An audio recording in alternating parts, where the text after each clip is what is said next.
Hey, it's Mark with Mark's Dodgers Cards. Today I'm going to share a few recent pickups over the last couple weeks. Also talk about an eBay purchase that went wrong, but fortunately not too bad. And yeah, I also want to just start by thanking everybody for the great response to my 330 subscriber giveaway challenge for Hall of Very Good. I've already seen, I think, 5 or 6 videos, which are really cool to see, and just really appreciate everybody who's making videos and commenting, and look forward to seeing more of videos about people from the Hall of Very Good and also hearing some more great channel shoutouts. I've already subscribed to a few different channels I hadn't heard of before, which is awesome. So thanks to everybody who's participating in that.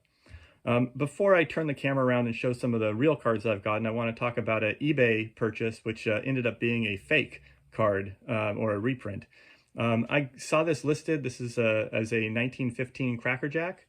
And you know, I'm looking at, that's not a Dodger card, but it looked like a really good deal. It was like, I think I got it for $95 all in, which seemed like a terrific deal for a Cracker Jack in even pretty terrible condition.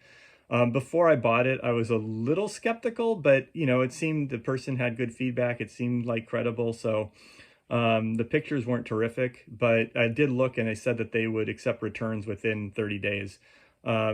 So anyway, I got the card, I took it out. It was very obviously a fake once I held it. The paper stock was all wrong. And also the orientation of the back was incorrect for a 1915 Cracker Jack. Anyway, I emailed the seller and he gave me a refund right away and said, don't bother returning the card.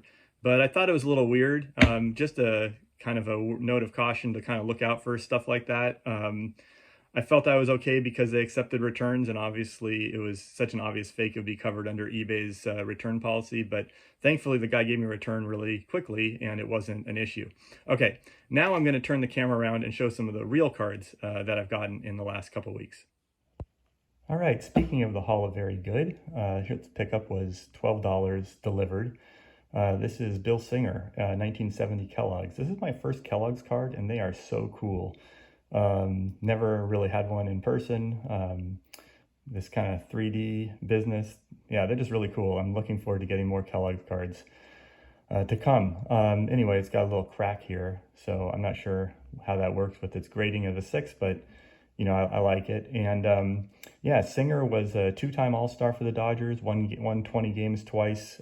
I know at least one year he was in the top 3 in strikeouts in the National League. So anyway, Hall of Very Good. And yeah, pretty cool. Never had one of those before. Second is I bought a lot of 1964 tops, and I'm keeping this Curt Flood out of it. Curt Flood, I feel, is appreciated in our vintage neck of the woods of the hobby, but in general, an underappreciated player. And he had a tremendous impact on the game, of course, through his fight for free agency. Anyway, I have a 1958 Topps, which is a rookie card, and I've kind of decided that even though it's not a Dodger because of his impact on the game, I really want to have a run of Curt Flood since I already have his rookie card through my 1958 set. So I'm sort of like keeping them whenever I get one. I already have a 1960 Topps Curt Flood, and I picked up a couple others that are going to be coming in soon. So not something I'm super rushing into, but he's very affordable cards, and I just want to pick up the rest of them, so that's what I'm going to do. So that's Curt Flood. Then I picked up 2 Topps Venezuelan cards. I got these 2 cards together, the Babe Ruth coaching card and the 1965, well, it's 1966 Topps 65 strikeout leaders with Bob Gibson and Bob Veal. I picked up these 2 cards together for $225 delivered. And let's look at them. So here's this one. I've just sort of started dabbling into vintage cards as I've seen more of them through channels like Value Vintage and Vintage Card Wonderland, 2 great channels, which I will link to below. Both great collections that include a lot of Venezuelan cards. And anyway, so I've sort of started to look at getting a few of them, and I wanted to get a Koufax because he's a big focus of my collection. So anyway, here's the front, It's in a 3. The little thing up here. But overall, a very nice card. The back is super clean. So happy to have that one. And then here's the Babe Ruth card. You can't see it really well, but there is like a crease like all down the middle here, which is why it's a 1. But other than that, it I think is super clean really for a, I mean, I've heard about the back issues and stuff with these cards. This back is totally clean. And it's got Babe Ruth's record. Now the cool thing about this card is I have other variations too. So here's the Venezuelan card. Put that here.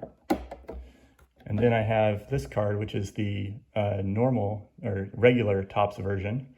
Babe coaching for the Dodgers.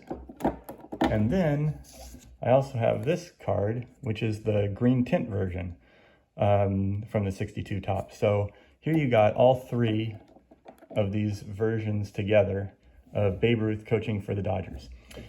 Anyway, that's what I got to show you today, and thanks for watching.